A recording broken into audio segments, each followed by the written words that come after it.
Hello YouTubers, my name is X Factor. Welcome to some Battlefield 4 Rush Defense on Zavod.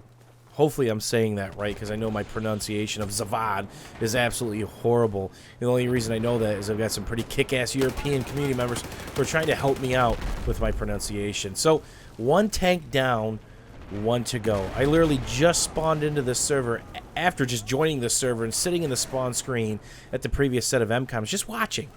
I was kind of watching the steamroll unfold, and I gotta give some props to the other team's tankers. They had two tanks, and they weren't just bum rushing the middle. They're actually pushing the flanks, being very tactful, being very careful, and that did something.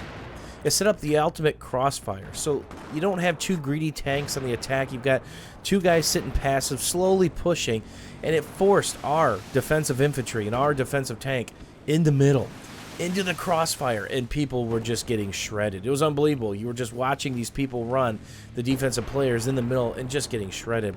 So more of the story is, if you've ever caught in that crossfire, push a flank, blow it up, give them the old reach around. So I've got one tank down, trying to work on the second, and I get a little lucky here. He's not looking, and it pops him up. So even if he could have seen me there, his turret would have had the necessary down angle, and more than likely, his gunner would not have. So more than likely, we just saved our tank. Depending on the shell that that guy was using, sometimes it pays to wait a split second. So instead of taking an angled side shot, if you can pull up, pop your APS, which is Active Protective System, get right behind the tank, you're going to do at least 55 damage. Now, if you're using HE, it could be much higher. Now, what happens to the tank when that happens? He actually can only rotate his turret. It's a critical disable. He can't rotate his base. So the second shot, if the gunner gets out to RPG, or if that second shot is coming and your APS is not up, you're dead.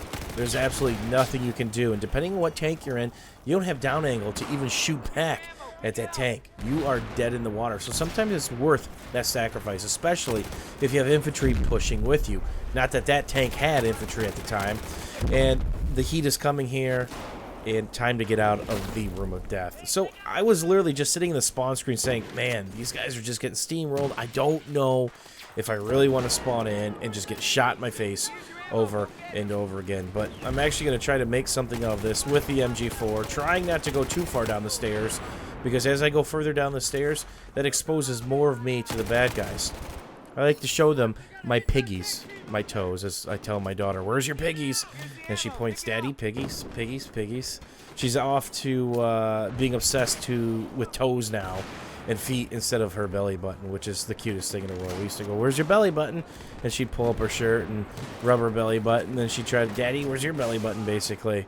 And she'd try to chase after me and try to pull up my shirt. It was hilariously cute. So the girls are getting bigger. Figure I'd touch base with that, because I've been doing a lot of live streaming lately. A couple days a week, schedules posted on my Twitch channel, and been able to tell a lot of pretty cute, fun parent stories, including just watching them age is unbelievable. So get to the kill range of the LMG4, try to stand perfectly still while shooting that, not strafing, and it keeps your shot on target. It gives you the minimal amount of deviation. It's going to be interesting to see when this heavy barrel patch comes down. That might make that the go-to attachment for me, because I don't use anything if I'm not using a suppressor. I don't use flash hider, which I probably should out of pure laziness, but it'll more than likely be heavy barrel, because it's going to give you a bonus while strafing, while ADSing, and ADSing non-strafe. Obviously that bonus is going to be larger, so it's going to be a scaling bonus. So right now I'm trying to take down this shack, just wasting primary ammo, and that's never a good thing to do, especially if they potentially could have two tanks. And time to squeeze the bad guys into the middle. Let's create our own crossfire. The last thing you want to do is be pinned up in the middle. No matter what the map is on Rush, it's god-awful. It's a death sentence.